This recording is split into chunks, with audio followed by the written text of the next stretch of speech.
اپنے بیوی بچوں کی موت کے بعد وہ حد سے زیادہ پریشان رہنے لگا تھا اور اسی طرح 4 مہینے گزر گئے۔ جب اس کا غم تھوڑا کم ہوا، حالت تھوڑی ٹھیک ہوئی تو اس نے میرے نزدیک آنا شروع کر دیا، لیکن پتہ نہیں کیوں مجھے اس کا نزدیک آنا عجیب سا لگا۔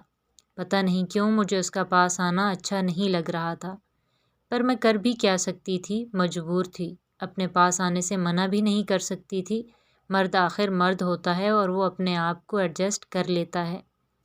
لیکن مجھے اپنی جگہ پر آنے کے لیے ٹائم لگا۔ ہم دوبارہ ویسے ہی ہو گئے جیسے پہلے تھے۔ وقت گزرتا رہا، اب میں نے دوبارہ اپنے آپ پر توجہ دینا شروع کر دی۔ ہر وقت بن سور کر رہتی اور اسی طرح وقت گزرتا رہا۔ میں نے پرانی ساری باتیں بھلا دی تھیں، یہاں تک کہ میں نے کوئی گلہ شکوہ تک نہیں کیا۔ میرے ساتھ جو کچھ بھی ہوا تھا میں سب کچھ بھول چکی تھی۔ وقت گزرتا رہا اور مجھے وقت گزرنے کا پتہ بھی نہ چلا۔ آج ہمیں دوبارہ ایک ساتھ رہتے ہوئے 1 سال 4 مہینے اور 10 دن ہو گئے تھے۔ پتہ نہیں میری خوشیوں کو کس کی نظر کھا گئی اور ہمارے گھر میں ان کی تیسری شادی کی بات گردش کرنے لگی اور اس کے گھر والوں نے ان کو تیسری شادی کے لیے منا لیا۔ لیکن اس بار میں نے ان کو منع کر دیا کہ آپ نے شادی نہیں کرنی، لیکن وہ بضد تھے کہ میں نے کرنی ہی کرنی ہے۔ اس کے پاؤں میں بیٹھ گئی، اس کے پاؤں کو ہاتھ لگایا کہ خدا کے لیے اب تیسری شادی نہیں کریں، لیکن اس نے میری ایک نہ سنی۔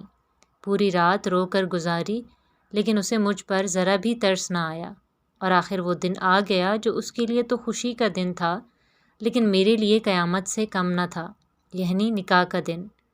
اسی دن میرے امی ابو مجھے لینے کے لیے آ گئے، لیکن میں جانے کے لیے راضی نہیں تھی۔ اس نے آج حد کر دی تھی، میرے ماں باپ کو بے عزت کیا، برا بھلا کہا۔ میں اپنی بے عزتی برداشت کر سکتی تھی، پر اپنے ماں باپ کی نہیں۔ اس نے تو یہاں تک کہہ دیا کہ اپنی بیٹی کو جاتے ہوئے ساتھ لے جانا، اور میں رہتے ہوئے اپنی ماں باپ کے ساتھ میکے آ گئی۔ ابھی مجھے اپنے میکے آئے ہوئے 3 دن گزرے تھے، طبیعت خراب ہوئی، امی ابو کے ساتھ ہسپتال گئی تو وہاں جا کر پتہ چلا کہ میں ماں بننے والی ہوں۔ میں اتنی خوش تھی کہ میری خوشی کی کوئی انتہا نہیں تھی۔